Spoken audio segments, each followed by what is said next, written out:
मैं खींचता था लकीरें आड़ी टेढ़ी, मैं खींचता था लकीरें आड़ी टेढ़ी। आपने कलम चलाना सिखा दिया, आपने कलम चलाना सिखा दिया।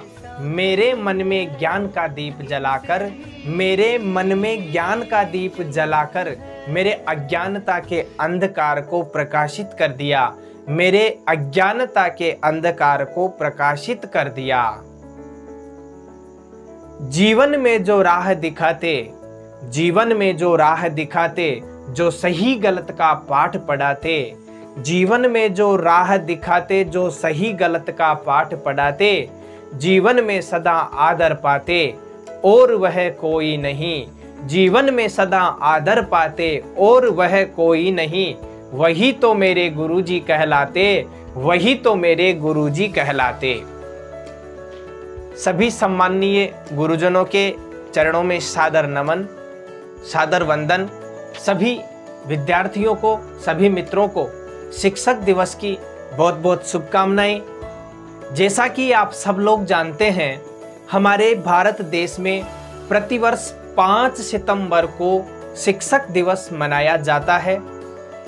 इस दिन भारत के द्वितीय राष्ट्रपति डॉक्टर सर्वपल्ली राधाकृष्णन का जन्म दिवस होता है, जो एक महान विद्वान थे और आदर्श शिक्षक थे।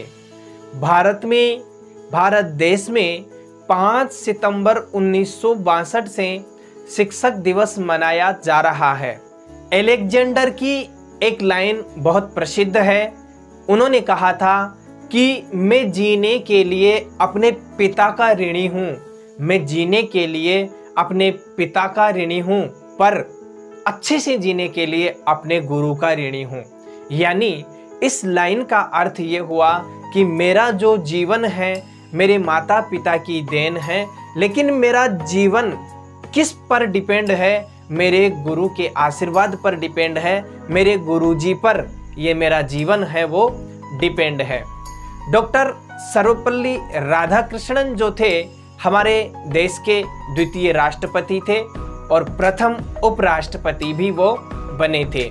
उनकी इस खुशी को जाहिर करने के लिए उनसे जुड़े हुए विद्यार्थियों ने, उनके प्रशंसकों ने, जब वो इस पद पर सुशोभित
पढ़ने लिखने का शौक था तो उसने मंत्री परिषद के माध्यम से एक शिक्षक की व्यवस्था की।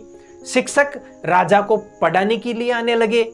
राजा को शिक्षा ग्रहण करते हुए कई महीने बीत गए, मगर राजा को कोई लाभ नहीं हुआ। शिक्षा ग्रहण कर रहा था, बहुत दिन हो गए, लेकिन फिर भी राजा को कोई लाभ नहीं हुआ। गुरु तो रोज खूब मेहनत करते थे, परंतु राजा को उस शिक्षा का कोई फायदा नहीं हो रहा था। राजा इस बात से बहुत परेशान था, अब क्या करे। लेकिन गुरु की प्रतिभा और योग्यता पर सवाल उठाना भी गलत था। राजा गुरु की प्रतिभा और योग्यता पर सवाल भी नहीं उठा सकता था, क्योंकि वो एक बहुत प्रसिद्ध और योग्य गुरु थे। आखिर में एक दिन रानी ने राजा को सलाह दी। जब राजा बहुत परेशान दिखा तो रानी ने राजा को सलाह दी। रानी ने कहा, राजन, आप इस सवाल का जवाब गुरुजी से ही पूछकर देखिए, उनसे ही क्यों नहीं पूछ लेते। राजा ने एक दिन हिम्मत करके गुरुजी के सामने अपनी जिज्ञासा रखी, अपनी जो विनती थी वो रखी। राजा ने कहा, हे गुरुवर, क्षमा कीजिएगा, मैं कई महीनों से आपसे शिक्षा ग्रहण कर रहा हूं, पर मुझे इसका कोई लाभ नहीं हो रहा है। ऐसा क्यों है? गुरुजी ने बड़े ही शांत स्वर में जवाब दिया, राजन, इसका कारण बहुत ही सीधा सा है। राजा ने कहा, गुरुवर, कृपा करके आप शीघ्र इस प्रश्न का उत्तर दीजिए। राजा ने क्या कहा गुरुजी से कि गुरुजी, कृपा करके आप शीघ्र इस प्रश्न का उत्तर दीजिए। गुरुजी ने कहा, राजन, बात बहुत छोटी है, परंतु आप अपने बड़े होने के अहंकार के कारण इसे समझ नहीं पा रहे थे और परेशान और दुखी हो रहे थे। माना कि आप एक बहुत बड़े राजा हैं, आप हर दृष्टि से मुझसे पद और प्रतिष्ठा में बड़े हैं, परंतु यहाँ पर आपका और मेरा रिश्ता एक गुरु और शिष्य का है। गुरु होने के नाते मेरा स्थान आपसे उच्च होना चाहिए, परंतु आप स्वयं ऊंचे सिंहासन पर बैठते हैं और मुझे अपने से नीचे आसन पर बैठाते हैं। बस यही एक कारण है जिससे आपको ना तो कोई शिक्षा प्राप्त हो रही है और न ही कोई ज्ञान मिल रहा है। आपके राजा होने के कारण मैं आपसे यह बात नहीं कह पा रहा था। कल से अगर आप मुझे ऊंचे स्थान पर बैठाएं और स्वयं नीचे बैठें तो कोई कारण नहीं कि आप शिक्षा प्राप्त न कर पाए।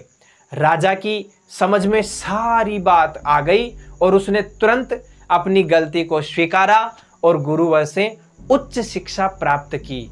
मित्रों, इस कहानी से हमें क्या शिक्षा मिलती है?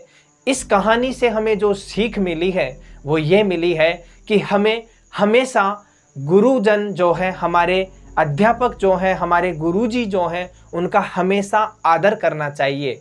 यहाँ ऊंचे स्थान से ऊंचा या नीचा बैठने से मतलब नहीं है। इसका सही अर्थ यह है कि हम अपने मन में गुरु को क्या स्थान दे रहे हैं, गुरु के प्रति हमारा सम्मान है या नहीं। अगर हम गुरु के प्रति कर्तव्यनिष्ठ हैं, गुरु के प्रति श्रद्धा और आदर का भाव रखते हैं, तो हमें शिक्षा प्राप्त होने में, गुरुजी को हमें शिक्षा प्रदान करने में और हमें गुरुजी से शिक्षा प्राप्त करने में कोई बाधक नहीं बन सकता। इसलिए हमेशा गुरु का आदर करें, सम्मान करें और उनकी किसी भी बात की अवहेलना नहीं करें। मानते हैं कि हमारे माता पिता जो होते हैं, हमारे जन्मदाता होते हैं, धरती पर लाने वाले होते हैं, लेकिन हमारा यहाँ धरती पर रहने का वजूद जो है उसको निर्धारित करने वाले कोई हैं, तो वो हैं हमारे गुरु। कबीरदास जी ने भी अपने दोहे में कहा है कि गुरु गोविंद दोनों खड़े काके लागू पाए, बलिहारी गुरु आपने तो गोविंद दियो बताए।